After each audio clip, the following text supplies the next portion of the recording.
டிவிக்கு நம்ம விஜய் சார் பார்த்தீங்கன்னா என்ன மாதிரி ஒரு ஆளுங்க ஒரு சான்ஸே இல்லை விஜய் சார்.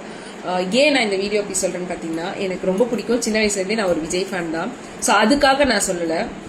பர்டிகுலராக வந்து பார்த்தீங்கன்னா, இப்போ நடக்கிற ஒரு சுச்சுவேஷன்ல பார்த்தீங்கன்னா, ஆப்போசிட் கட்சிலாம் பார்த்தீங்கன்னா இந்த மாதிரி ஒரு சுச்சுவேஷன் நடந்ததுன்னா எல்லா மீடியாவும் கூப்பிட்டு உட்கார வச்சு நான் இதை பண்றேன் அதை பண்றேன் அப்படி பண்றேன் இப்படி பண்றேன்னு சொல்லிட்டு எல்லாம் ஒரு வழி பண்ணிட்டு இருப்பாங்க சோசியல் மீடியால வீடியோ போட்டு.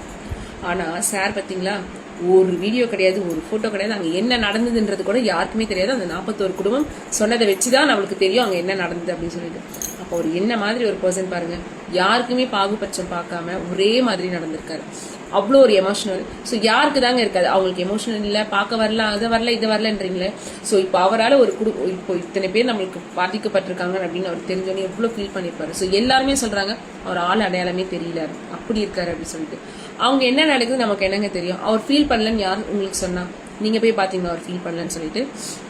ஸோ இது நான் ஏன் நான் இதை அப்டேட் பண்றேன் அப்படின்னு பாத்தீங்கன்னா, யாருமே பார்க்காததை நடக்காததை நீங்க யாருமே ஜட்ஜ் பண்ணி சொல்லாதீங்க. இந்த 41 குடும்பம் போய் சொல்லுமா சொல்லுங்க. அதுவும் எல்லாருமே பாத்தீங்கன்னா ஒரே மாதிரி சொல்லியிருக்காங்க. சான்ஸே இல்லை விஜய் சார், உங்களை மாதிரி ஒரு பர்சன் கிடையாது. என்னோட ஓட்டு எப்பவுமே டிவிக்கே தான். ஸோ உங்களோட ஓட்டு யாருக்குன்றதை மறக்காம கமெண்ட் பாக்ஸ்ல கமெண்ட் பண்ணிட்டு, நீங்க விஜய் ஃபேனா இருந்தா உங்களோட ஃப்ரெண்ட்ஸ்க்கு நீங்க டேக் பண்ணி விடுங்க.